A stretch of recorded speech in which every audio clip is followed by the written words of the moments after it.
If you've driven through East Somerville recently, you might have had a little bit of the same reaction we did. Where the heck did this little city sprout up from? The long-stalled reimagining of aging Assembly Square has taken off big time, and it's just the beginning. The scale will more than double in size over the next 2 years. Blocks 5 and 6 will go into construction next spring and summer with a residential tower, condominiums, a hotel, and the capacity to build another 250 to 300,000 square feet of R&D and office. In this first phase, a gleaming shopping mall has opened, surrounded by 445 new rental apartments. Designed to appeal to young professionals, Assembly Row is marketing itself as a lifestyle experience. There are boat marinas along the Mystic River and running trails, plus outdoor cafes for sipping a morning latte. Start with things like a 1,600-seat AMC theater, a 42,000 square foot Lego Land Discovery Center, a combination of restaurants. There's a series of dining choices, outlet retail choices, anywhere from J. Crew to Banana Republic to Ann Taylor Loft. Make this sort of a unique concept. The gentrification of this sprawling land parcel along I-93 has long been the personal obsession of Somerville's mayor, Joseph Curtatone.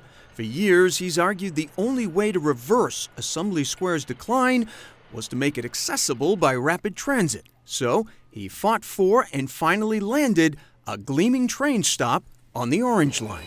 It is the capstone to this project.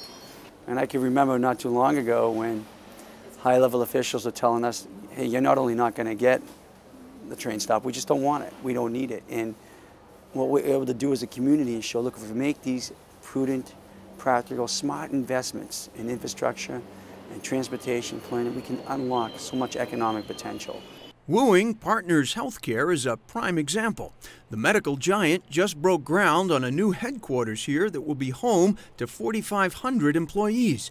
Then there's the twin apartment complexes, Avalon at Assembly Row and Ava Somerville. Each building is designed to attract a different customer segment.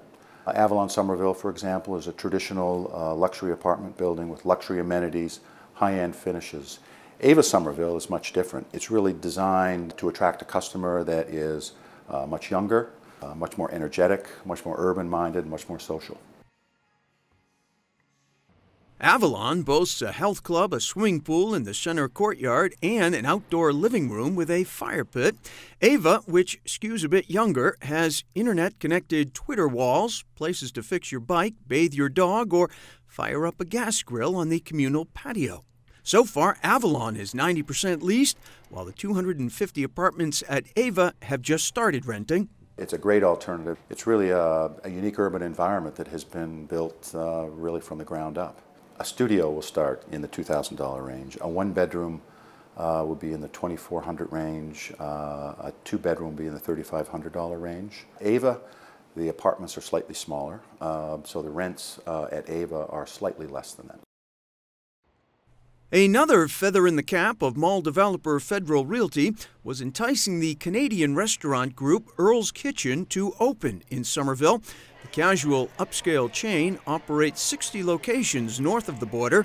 This is their 5th in the U.S., and they invested heavily in this major build-out. We have about 250 seats inside, and we have another 60 or so outside. It's a pretty big space. It's 8,500 square feet. That size works really well for us to create the energy that we like in our restaurants. We love the restaurant to be full of energy, full of excitement.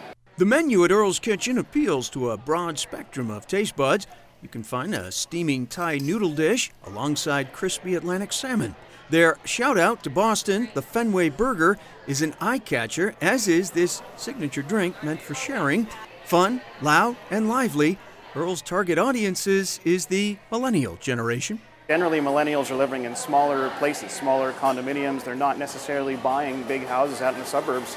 And they want a place where they can get out of their smaller living environment and actually have fun, meet friends, socialize, and gather. This is their living room. This is where they come before games. This is where they come after games. This is where they meet their mom and dad on the weekends.